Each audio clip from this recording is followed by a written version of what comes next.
Hey there, my name is Megan and welcome back to my channel. In the month of April, I want to get to 5 books. I have a couple of sci-fis, I have a patron pick, and it's going to be a good reading month. But before we go ahead and get on into the TBR, if you are not already subscribed to my channel, please go ahead and hit that subscribe button, as well as the little bell icon so you can be notified every time I post new bookish content. I post new videos every Monday, Wednesday, and Saturday, and sometimes throughout the week. Also, don't forget to check down in the description box for links to all of my social media, my Discord, and my Patreon.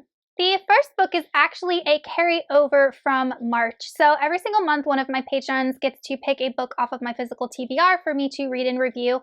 And last month, Will chose To Sleep in a Sea of Stars by Christopher Paolini. And I just did not have a good reading month. There was a lot of extra work going on in my professional life that is over with now, and I'm also in the middle of a graduate course which will be done in May, so it's winding down.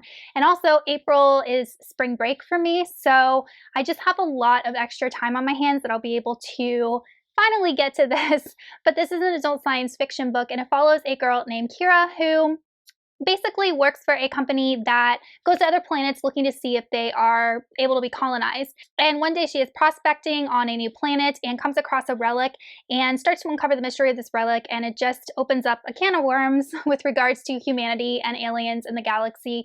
And it's a book that, number one, has a beautiful, beautiful cover and beautiful like end pages, and definitely one that I was excited to try in March, so I'm sad I didn't get to it, but it will be my utmost priority to read in April.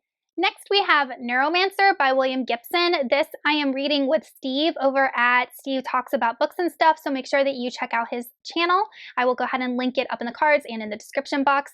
But as far as I know, this is what I've heard at least, that this book inspired the Matrix movies. In this book we follow a data thief named Kaz, and one day he kind of does a heist on the wrong people and they end up banishing him to cyberspace. But he is then recruited by a very unscrupulous employer to attempt a heist type thing on this artificially intelligent being. So, whoa, it just sounds really cool. Definitely like some sci-fi I would like. I would like to see where the inspirations for the movies came in. I'm not expecting this to be the movie, but just the inspirations there. Never read anything by William Gibson. It's always a book that I have been interested in, and it is fairly short. I know that it's the first in a series, but I'm glad that it is so short. I know that I can knock it out in a couple of days, and I'm very excited to be buddy reading this. Then I'm going to be reading Hyperion by Dan Simmons. This is another science fiction book that I have wanted to read for the longest time. I got it for Christmas and decided that April would be the time to read it. In Hyperion, we follow 7 different pilgrims as they are all traveling to Hyperion.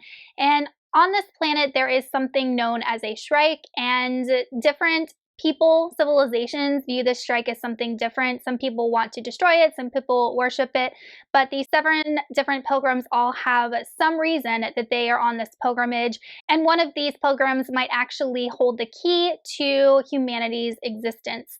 I've just heard that this is one of those staple books for the science fiction genre, and it's just a classic and a masterpiece, and it's one that I'm very excited to be reading. So I know that I will get to this one in April because I am making it a priority. The next book is going to be Madship by Robin Hobb. This is book 2 in her Liveship Traders trilogy. I am hosting a read-along for the Liveship Traders. We read Ship of Magic in March. We're reading Madship in April, and then Ship of Destiny in May.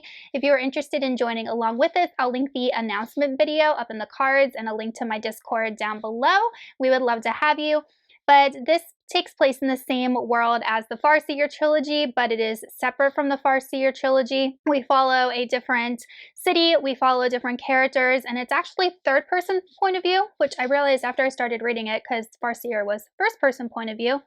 And in this world, there are these trader families that own live ships, and these live ships are just part of this culture, and they have just so much significance. And in book 1, we followed a bunch of different characters, but we follow this specific live ship trader family known as the Vestrit family, and just kind of what's going on with them and their hardships and their ship, the Vivacia.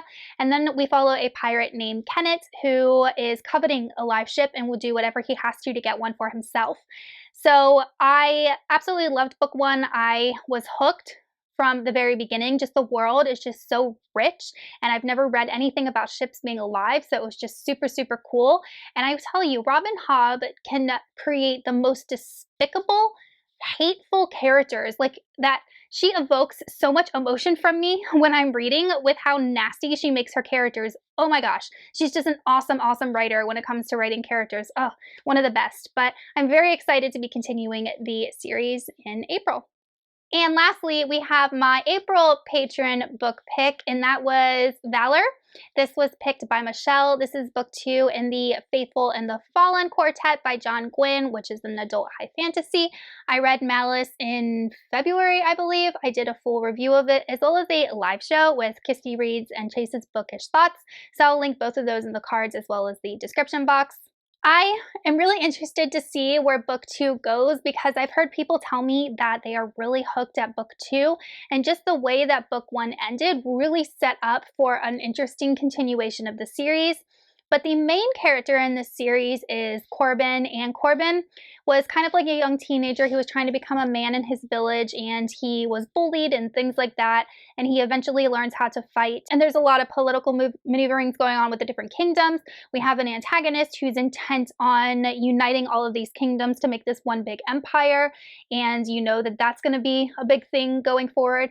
And then we have this prophecy that has to do with the black sun and the bright star, and you can kind of tell what characters are going to fall into those prophetic roles. I'm really excited to be back in this world. We got a little bit of the magic system in book 1, but I'm really interested to see more of this magic system and how it impacts the world in book 2 going forward. So Valor is definitely one that I will be getting to in April as well. Okay, you guys, so that is it for my April TBR. I think that I will be able to get to those 5 books. I am so excited for all of them. Let me know in the comments if you have read any of those books and what you thought of them or what you are reading in April, and I will see you guys soon in another video. Goodbye!